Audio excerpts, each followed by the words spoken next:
আসসালামু আলাইকুম প্রিয় ব্রাজিল ফুটবল ফ্যান্স। দর্শক, ব্রাজিলের ওয়ান্ডার কিড এনরিক ফিলিপে কিন্তু তার লাস্ট ম্যাচটা খেলে ফেলেছে ইতিমধ্যেই পালমেইরাসের জার্সিতে, এবং আগামী মৌসুমে রিয়ালের জার্সিতে দেখা যাবে এই তরুণ সুপারস্টারকে। তার আগে কিন্তু এনরিক ফিলিপের সামনে একটা দুর্দান্ত সুযোগ রয়েছে কোপা আমেরিকায় নিজের যাত্রা আরও ভালো করেই চিনিয়ে নেওয়ার।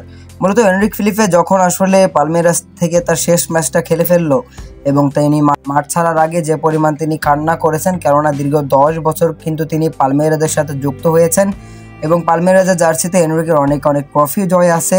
তারপরেও কিন্তু পালমেইরাসের জার্সিতে এনরিক আসলে পরিচিত পেয়েছে বিশ্ব মিডিয়ায়। তো সেক্ষেত্রে কিন্তু পালমেইরাসের প্রতি আলাদা একটা টান আছে এনরিক ফিলিপের।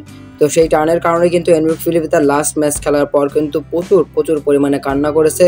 ভক্ত সমর্থকেরাও কিন্তু অনেক বেশি আবেগপ্রত হয়ে গিয়েছিল যে এনরিক ফিলিপে আর থাকছেন না, আর এনরিককে আর দেখা যাবে না পালমেইরাসের ওই রঙিন জার্সিটাতে।